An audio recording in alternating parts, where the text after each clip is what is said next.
첫 절에서 11절까지 말씀을 보시면요, 앞머리에 1절, 2절에 있는 말씀하고 그 뒤에 있는 말씀을 통해서 반어법을 가지고 우리들한테 교훈하는 그런 내용이에요.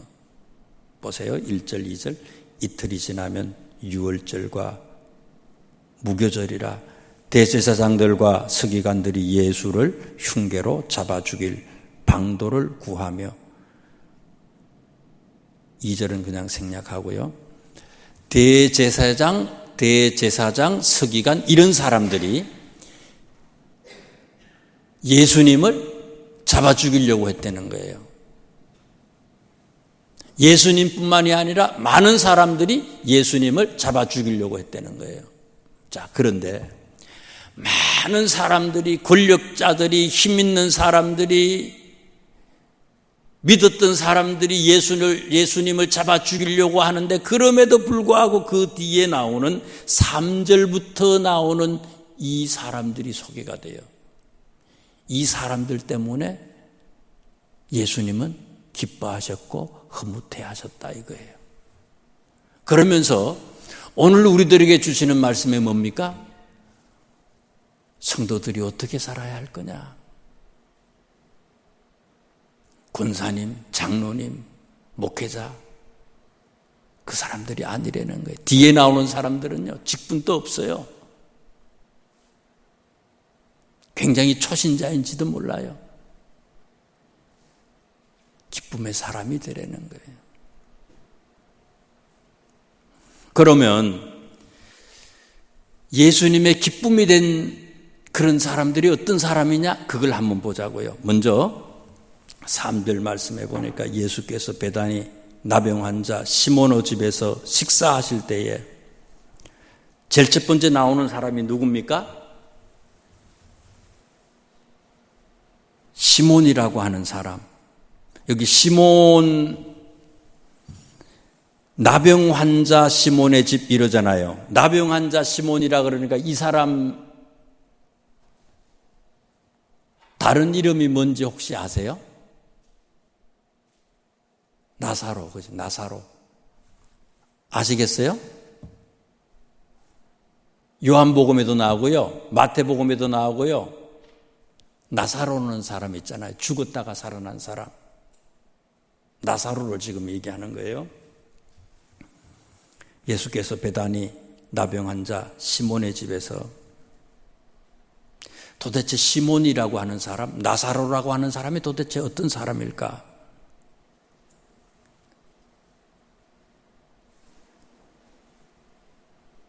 이 사람을 소개하면서 뭐라고 얘기하는가 하면요, 나병 환자 시몬의 집이다.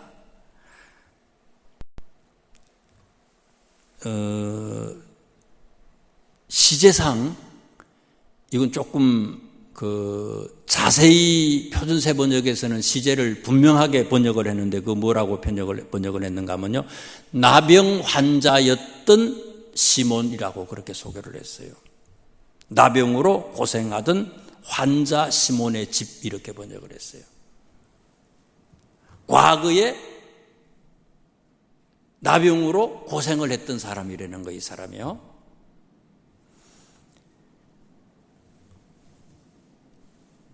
요한복음에 보면은요, 요한복음 12장에도 보면, 이 12장에도 보면 이 사람을 소개하는데, 이 시몬을 요한복음에서는 뭐로 어떻게 번역을 하고 소개를 하는가 하면요, 예수께서 죽은 자 가운데 살리신 나사로가 있었던 곳, 이렇게 소개를 했어요. 예수께서 죽은 자 가운데 살리신 나사로. 자, 그럼 보세요. 이 나사로, 시몬이라고 하는 사람은 병이 걸렸었는데, 과거에 어떤 병이 걸렸어요? 나병 환자예요, 나병. 아토피에서 낫는다는 게, 완치된다는 게 쉬운 일이 아니잖아요. 나병이에요, 나병. 모든 피부병에서 제일 독한 약을 투여받는 그런 질병이에요, 이게. 안 나요. 저희 지방에 같이 목회하시다가 은퇴하신 어떤 분이 계시는데 월남 그 맹호부대로 월남을 다녀왔어요.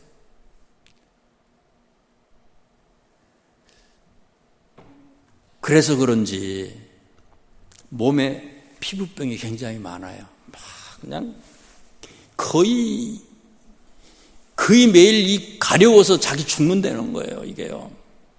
그래서 전에도 제가 전화를 목사님 어디 계세요? 그러면은 나병 환자들 모이는 거주하는 그런 데 앞에 있는 약방에 가서 약을 얻는데 산다는 거예요. 빈센트 병원이나 아주대 병원 약을 가지고 쓰면요, 이게 안 된다는 거예요, 도무지. 나병 환자한테 쓰는 약이 독한 약이지, 이게요. 이런 병에 걸렸다가 나은 사람, 나사로, 시몬 나사로예요. 자, 이건 또 아무것도 아니잖아요. 나병은, 그래, 나을 수도 있어, 혹시.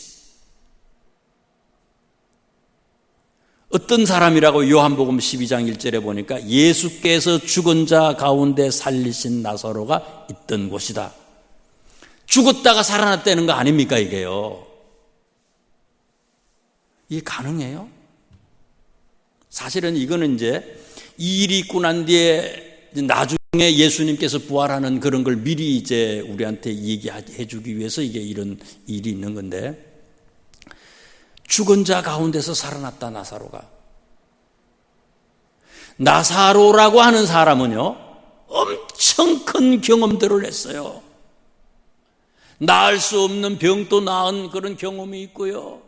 죽었다가요, 4일이 지나서 죽었다가 병에서 죽었다가 4일이 지나서 깨어나잖아요. 깨어나는 게 죽었다고 완전히 살아나는 거 아닙니까? 썩은 몸이 살아난 거예요.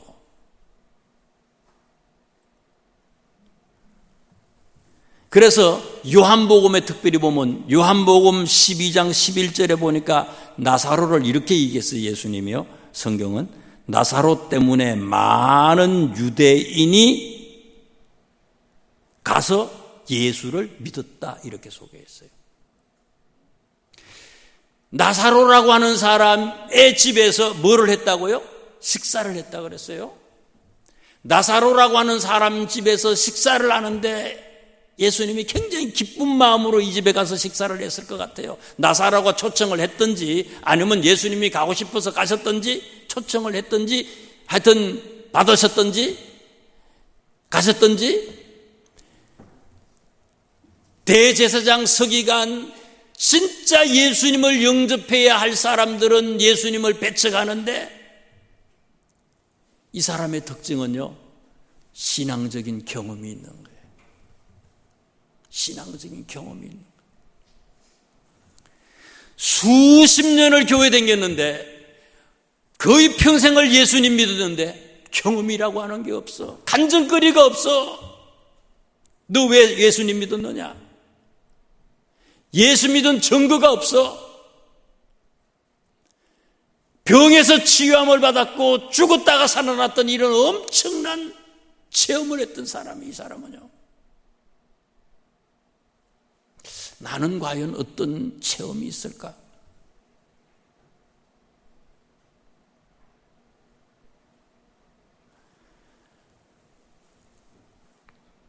예수님이 돌아가시 다음 주일에 우리가 부활절로 지키는데, 돌아가시기 위해서 십자가에 달리시기 위해서 예루살렘에 올라가시잖아요. 나사렛이라고 하는 곳에서 갈릴리라고 하는 곳에서 복음을 전하다가 예루살렘으로 올라가시는데, 그 갈릴리 바다 그쪽에서 복음을 전하다가 예루살렘으로 가시는 길은요, 요단강이 있잖아요. 갈릴리, 여기 보세요. 여기 위에는 갈릴리 바다가 있고 여기 밑에는 사해 바다가 있어요. 밑에는 갈릴리하고 사이에 이제 여기 요단강이 이렇게 흐르잖아요. 요단강이 흐르는데, 이스라엘 저쪽으로, 이스라엘 서편도 그렇고 이스라엘 동편도 그렇고요, 이게 다 산지예요. 보셨잖아요. 유대 광야, 이쪽으로는 이스라엘 그 요단강 동편으로는 유대 광야가 쫙 있고요, 이스라엘 서편으로는 요르단강이 있는데 거기에 골란고원부터 시작해서 산이 그냥 엄청나게 양쪽으로 쫙 있잖아요, 이게요. 그러니까 이 사람들이 갈릴리에서, 예수님이 갈릴리에서 복음을 전하시다가 예루살렘으로 돌아가시기 직전에 이제 예루살렘으로 올라가시는데, 예루살렘으로 가는 길이 뭔가 하면은요, 이제 갈릴리에서 쭉 산지로는, 양쪽 산지로는 못 가시니까 요단강을 따라서 내려오시는 거예요. 요단강을 따라서 사마리아 쪽으로 내려와 가지고 여리고로 오시는 거예요. 그래서 여리고로 오셔서, 여리고에서 이제 여기 위에서는 밑으로 쭉 내려 여리고로 오셔서, 여리고에서 서쪽이네. 여리고에서 서쪽으로 올라가는 거예요. 유대광야로 서쪽으로 올라가서 거기 예루살렘에 가는 거거든요. 위에서부터 갈릴리에서 밑으로 쭉 내려서 여리고에서 이제 예루살렘으로 올라가시는 거예요. 서쪽 예루살렘으로 올라가시는 거예요.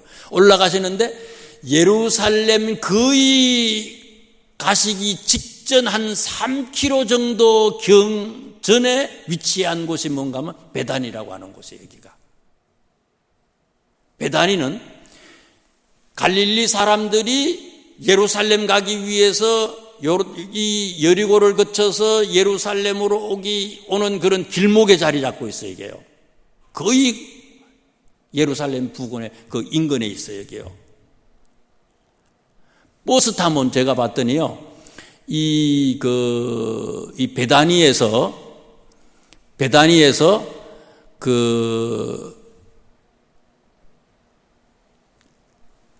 올리브산 예수님 기도하시던 곳 있잖아요. 거기 그곳 기도하시고 했던 거기 우리 교회당 또 가보고 했는데, 거기까지를 제가 이제 그 버스 정류장을 이렇게 구글로 아침에 이렇게 찍어봤더니 오래 걸리지 않아요.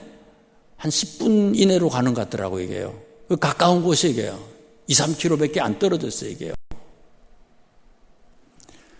근데 예수님은요, 예루살렘에 올라오셔가지고 갈릴리에서 여리고를 통해서 예루살렘에 올라오셔가지고 일주일을 머무시는데 성경을 보시다 보면 거의 예수님이 계셨던 곳은 어딘가 하면요, 베다니에 거의 계셨어요. 성경. 예루살렘에 올라오셔가지고 막 오산나 다윗의 자손이야 하고 사람들이 막 환호하고 난리가 나잖아요. 그러고 난 다음에 어디로 예루살렘에 계셨던 것이 아니라 바로 어디로 가시는가 하면 또 베다니로 가셨다고 성경에는 기록되어 있어요. 그런데 그곳은 이 베다니라고 하는 곳은 나사로가 있는 곳이고, 그리고 이 나사로라고 하는 이 사람의 집에서 예수님이 거하지 않았을까? 묵지 않았을까? 이곳에 계셨을 것, 편안했을 것 같아요. 이 사람 집에 가면은. 식사도 나사로가 부르지 않아도 그냥 가고 싶어서 그냥 마음대로 갈 수 있는 그런 곳이 이곳 같아요. 왜? 나사로는 체험이 있는 사람이에요. 예수님 만난 체험이 있고요, 병에서 치료받은 체험이 있고요, 많은 그런 간증거리가 있어요.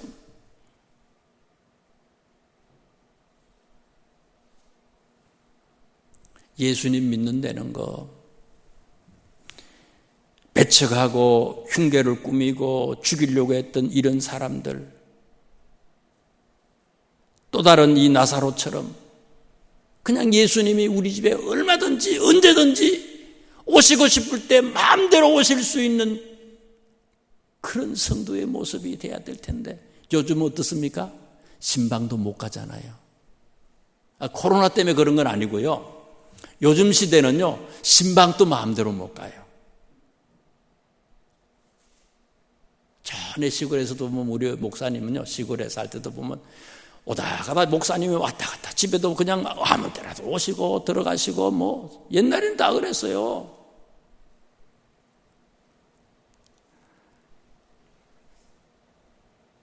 거기다가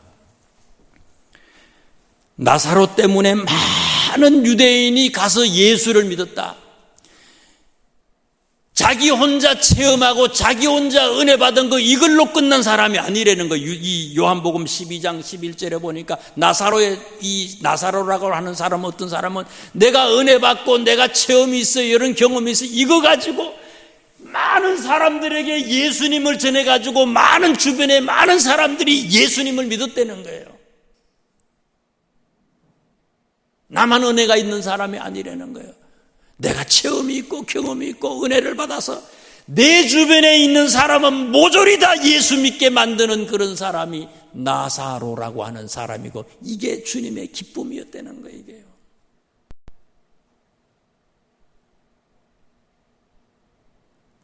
그 다음에 다른 사람을 또 보자고요. 3절 읽어드립니다. 예수께서 베다니 나병 환자 시몬의 집에서 식사하실 때에 한 여자가 매우 값진 향유 곧 순전한 나드 한 옥합을 가지고 와서 그 옥합을 깨트려 예수의 머리에 부었다. 또 다른 사람이 나오잖아요. 이 사람은 이름이 없어요. 그죠? 이 사람은 이름이 없어요. 누군지 몰라요. 여기 마가복음에 보니까 마가복음에는 이 사람의 이름이 없어요. 마태복음에도 보면 이 사람의 이름이 안 나와요. 누군지.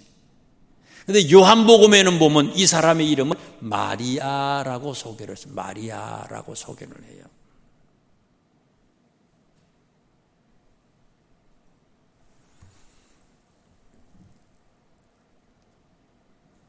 향유를 나드 한 옥합 향유를 깨트렸어요.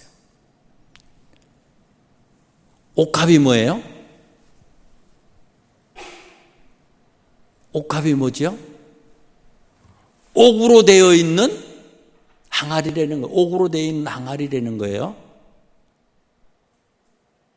나드 한 옥합. 나드라고 하는 것은요, 그 원산지가 어디에서 나는 향료인가 하면 이거는요, 히말리아에서만 난데, 히말리아 산지에서. 히말리아 산 3,000m 내지 5,000m 사이에서 나는 다년생 풀에서 나오는 그런 방향제로 쓰는 그런 향료래요, 이게. 지금부터 2000년 전에 예수님 시절에 히말라야에서 나는 그런 향료를 수입을 해가지고 쓴다고 생각을 해봐요. 굉장히 비싸지, 이게. 얼마나 비싸겠어요. 그래서 이게 얼마라고요? 금액이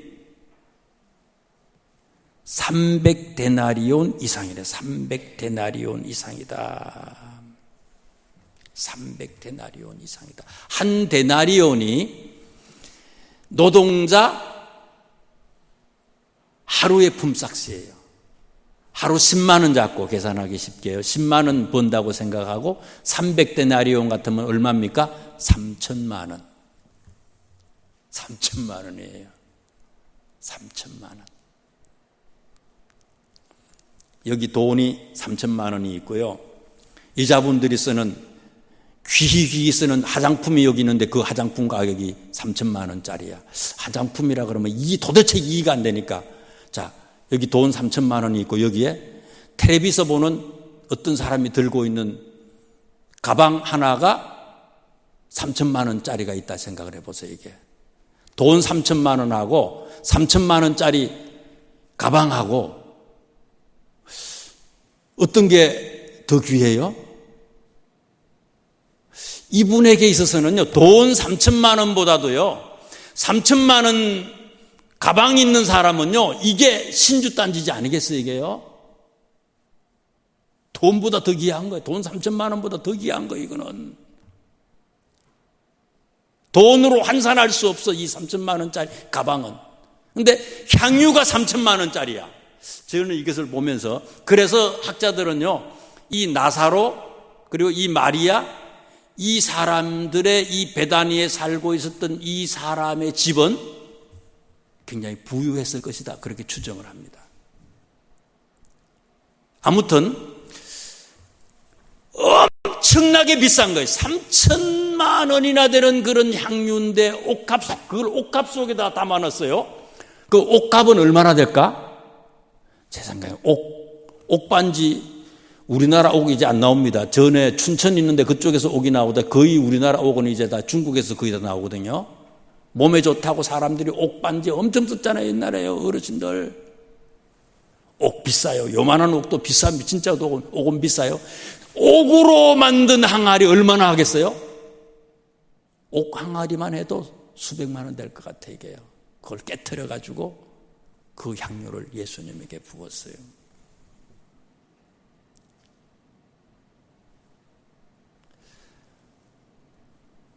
이 여인이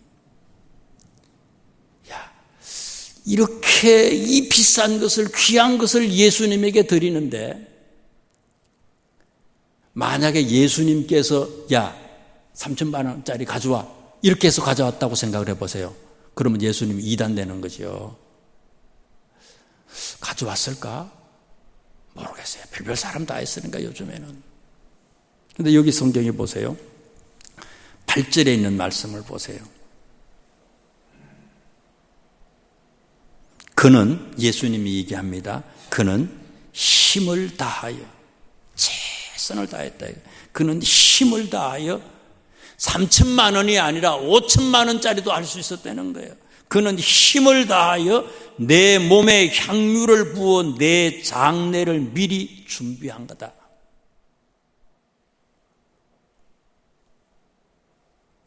내 장례를 미리 준비했다. 이 사람은요, 예수님이 시켜서 한 사람이 아니에요. 미리 알아서 하는 거예요. 자기 집에 와서 예수님이 주무셔, 자기 집에 와서 예수님이 식사를 하셔. 예수님이 하시는 여러 가지 말씀을 통해서 직접 이 여인에게 얘기 안 했을지 모르지만 다른 사람들한테 얘기하는 걸 보고 예수님께서 돌아가실 것 같다. 그 장례를 준비했다는 거예요. 이 사람이 시켜서가 아니라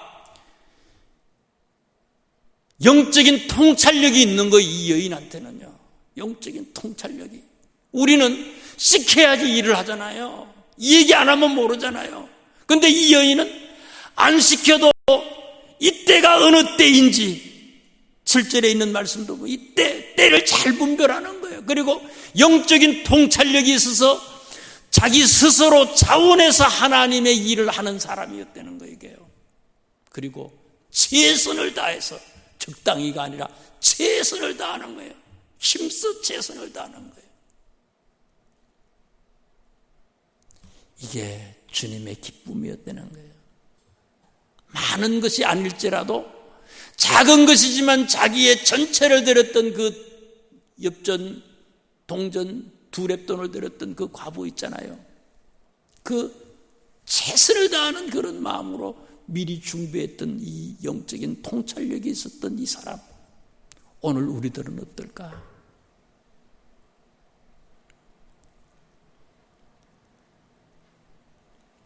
여기 다른 사람 한 사람이 마지막으로 소개돼요. 그죠? 누구지요? 4절 말씀 보세요.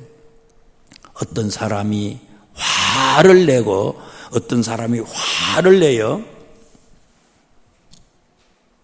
서로 말하되 어찌하여 이 향유를 흡의하는가?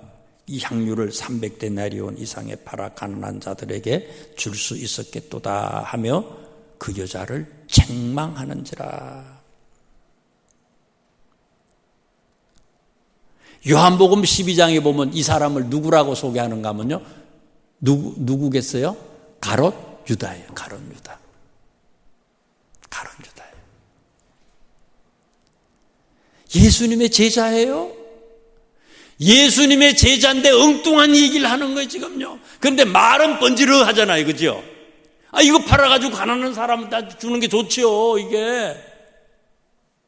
아주 합리화는 엄청 시키는 거예요. 말은 그럴듯해. 합리화를 시켜. 명분을 가지고 그냥 합리화를 시켜. 돈이 있어도 가난한 사람을 줄 사람이 아니에요, 이 사람은요. 성경에 보면 가룟 유다를 뭐라고 얘기하는가 하면요, 돈깨를 맡은 사람인데, 예수님의 돈깨를 맡은 사람인데 예수님의 돈을 훔쳐갔던 사람이라 그랬어요. 여러분, 내게 있는 몇 프로가 하나님의 것이라고요? 100%가 하나님의 것이에요. 하나님의 것을 내 것이라 한다면 가룟 유다나 우리가 다를 바가 뭐가 있겠냐고 얘기해요.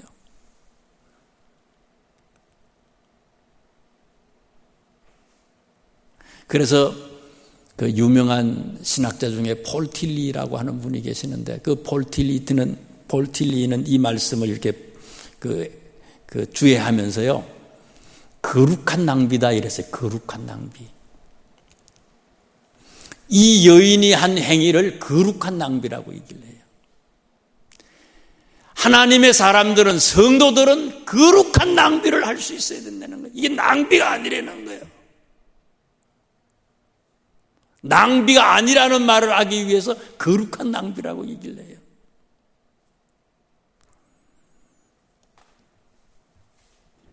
가룟 유다는요, 사실은 이 마가복음인데, 마가복음 9장부터 시작하면 예수님 9장부터 시작해서 계속 예수님이 내가 죽어야 된다, 십자가에 달려야 된다, 그래야지 너희들이 구원을 받는다 하는 얘기를요, 계속 갈릴리에서부터 올라오면서 계속 합니다. 예루살렘에 오셔가지고 또 얘기를 해요. 말 안 들으니까 그 맹인을 눈뜨게 만들면서 이 맹인보다 못한 녀석들하고 막 책망도 하고 해요. 내가 죽어야 된다고 예수님이 얘기하는데 베드로하고 야고보 요한은 서로 싸움박질을 하기도 하고요. 아무리 제자들한테 당신이 돌아가셔야 된다고, 십자가에 달려야 된다고 지금 얘기를 하는데 못 알아먹어 이게요. 때를 분별하지 못해 제자들이요. 그런데 이 여인은요, 마리아, 이 여자는요, 예수님의 제자가 아닌데도요, 금방 이때가 무슨 때인지, 예수님의 소리를 말씀 그대로 농담으로 여기지 아니하고 헛되게 생각하지 아니하고 바로 그대로 믿었다는 거예요. 이 사람은요. 제자들은요, 아무리 얘기해도 듣질 않아. 한 귀로 듣고 한 귀로 그냥 잊어먹어. 가룟 유다가 그렇고. 8절을 다시 읽어드립니다. 그는 힘을 다하여 내 몸에 향유를 부어 내 장례를 미리 준비하였느니라. 이게 제자들한테 얘기하는 거예요. 니들은, 이 사람은 잠시 내가 여기에 올랐는데 내가 있는 여러 가지의 그런 영적인 분위기, 이런 얘기를, 말도 옆에서 듣는 여러 가지 얘기를 통해서도 앞으로 어떤 일들이 일어날지를 바로 분별했는데, 이 여인은 이 얘기를 직접적으로 얘기해도 니들은 안 믿는다는 거예요. 가룟 유다가 그랬고 다른 제자들이 마찬가지. 그 중에 가룟 유다는 더했다는 거예요. 엄용하죠. 10절 11절 봅니다. 12 중에 하나인 가룟 유다가 예수를 넘겨주려고 대제사장들에게 가매, 그들이 듣고 이제 이 얘기한 사람이 그 5절에 가난한 사람한테 팔아가지고 주자고 이 얘기한 사람이 요한복음에는 분명히 이제 가룟 유다라고 나오거든요. 10절 11절 읽어드립니다. 12 중에 하나인 가룟 유다가 예수를 넘겨주려고 대제사장들에게 가매 그들이 듣고 기뻐하여 돈을 주기로 약속하니 유다가 예수를 어떻게 넘겨줄까 하고 그 기회를 찾더라. 제자가 배반자가 됐어요. 끝까지 가야 되는데, 믿음의 모습이, 그죠? 끝까지 가야 되는데 계속해서 전진해야 되는데 우리가 찬양한 것처럼 할까요? 가다가 뚝 떨어져서 반대로 갔어요. 배반자가 돼버렸어요.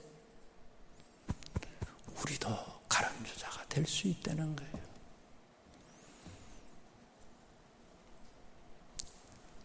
기도하겠습니다. 하나님,